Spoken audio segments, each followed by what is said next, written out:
Tervetuloa taas seuraamaan Änin versiojulkistusta. Tällä kertaa julkaistaan versio 2.13.1 ja sen meille esittelee Topi. No niin, kiitos Joonas. Uusia toiminnallisuuksia tullut tämän version myötä, josta ollaan hyvinkin innoissaan.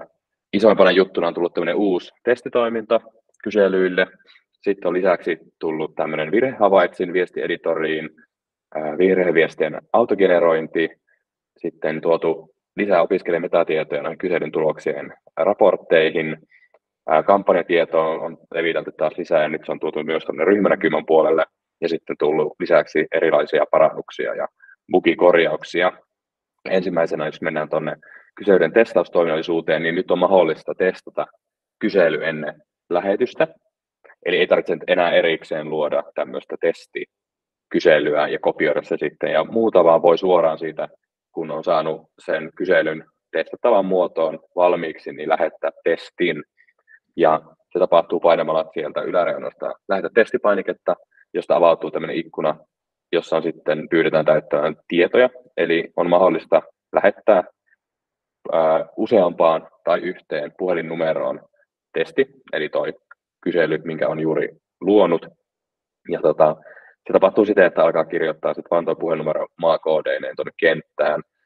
Sen lisäksi sitten, jos on käytetty muuttuja, eli etunimi esimerkiksi on aika yleinen muuttuja, eli hei, etunimi, niin pyytää sitten kirjoittamaan siihen jonkun tiedon, eli nyt tässä lukee first name, mutta siihen voisi laittaa vaikka Topi tässä tapauksessa, niin sitten se näkyy oikein siellä testikyselyssä. Sitten lisäksi tuossa on vielä kolmantena toi kohdistetestin tukipyynnöt, niin voi sitten kohdistaa ne haluamille ihmisille, se ei käytä niitä kyselyssä luotuja kohdistuksia, vaan ne sitten kaikki kohdistuu valitulle henkilölle, ja oletuksena siellä on sitten se sun tänään tämänhetkinen käyttäjä, eli tässä minä, Topi. Voiko tätä käyttää myös muiden käyttäjien kouluttamiseen? Eli jos haluaa niin kuin demota, että miten tämä toimii, niin sitten ne muut käyttäjät saa ikään kuin kokemuksen siitä, että miten se tukipyynnön saaminen tapahtuu. Hyvä pointti, eli tätä voi käyttää myös siihen, että tietysti, että luo jonkun tommosen hyvän esimerkin jostakin kyselystä, ja sitten laittaa kaikki ne, kelle haluaa demota, niin tuonne kohdistetestin tukipyynnöt kenttään. Ja sitten esimerkiksi vastaa siihen, että synnyttää jonkun tukipyynnön siitä kyselyltä, niin sitten jokainen, joka laittaa tuonne kenttään, niin saa sitten sen tuen tarjoajakokemuksen. Ja jokaisen näkyy sitten se sama tukipyyntö, eli se, kuka pääsee ensimmäisenä sen klikkaamaan nähdyksi, niin se kaikille muillekin tulee merkityksi, mutta helppo tapa on demota sitten myös tuota puolta. Sitten seuraava toiminnallisuus, uusi virhehavaitsin, on tietysti mahdollista, koska ihmisiä ollaan, että tuonne unohtuu kirjoittaa joku vastausvaihtoehdosta tai unohtuu olla haareillekin vastausvaihtoehdolle tai muita mahdollisia virheitä, niin nyt sitten on luotu tämmöinen toiminnallisuus, joka pyrkii etsimään niitä mahdollisia virheitä sekä tuolta viestisisällöstä että sitten luoduista haaroista. Ja sitten jos tekstisisällöstä puuttuu mahdollisia vastausvaihtoehtoja tai puuttuu mahdollisia haaroja, niin sitten tulee tuommoinen merkki näkyviin, että hei, tässä nyt olisi jotain, sun olisi parempi ehkä tarkistaa tämä. Ja painamalla vielä tuosta merkistä, niin avautuu sitten tuommoinen virheviesti-ikkuna, jossa näkyy, että mistä syystä tämä nyt ilmestyy tämä virheviesti. Ja tässä esimerkissä niin tuossa tekstisisällössä puhutaan B-vastausvaihtoehtoista, joka on tuo oma jaksaminen, stressi ja motivaatio, mutta sellaista haaraa kuin B-haara ei ole ollenkaan luotu, eli ihan aiheellinen varoitus. Sen lisäksi vielä, kun kysely on julkaisemassa, niin siellä tämä ei estä kyselyn julkaisua, mutta ilmoittaa, jos tämmöisiä on, ja vielä on mahdollista tarkistaa tuosta, niin tässäkin vaiheessa ne mahdolliset virheet. Sitten toinen uusi toiminnallisuus on, että virhe-ilmoituksia ei tarvitse enää kirjoittaa itse. Jos on esimerkiksi A, B, C, D tai E-vaihtoehdot, niin tämä virheilmoitus autogeneroidaan sen pohjalta, eli ei tarvitse nyt itse tarkistella ja muistella, että olikohan siellä mitkä vastausvaihtoehdot, vaan tämä toiminnallisuus lukee ne automaattisesti. Tuota tekstiä käytetään, ja jos tuntuu, että se ei nyt mätsää, niin sitten tietysti on meihin yhteydessä, niin katsotaan, mitä sille voi tehdä. Tämmöisenä pienempinä parannuksina on, että tämä ryhmänäkymä käyttää nykyisin myös kampanjatietoa, eli jos useamman kysely on niputtanut yhteen kampanjaan, niin ne kaikki kyselyt näytetään kootusti saman kampanjan alla, myös täällä ryhmänäkymässä nykyisin. Sitten vähän tästä tuloksien raportoinnista. kun ladataan näitä opiskelijametatietoja, niin nyt kaikki lisätyt metatiedot, mitä opiskelijalle on annettu, niin tulee tuonne myös raporttiin automaattisesti. Eli puhutaan tuosta Excel- ja CSV-raporteista.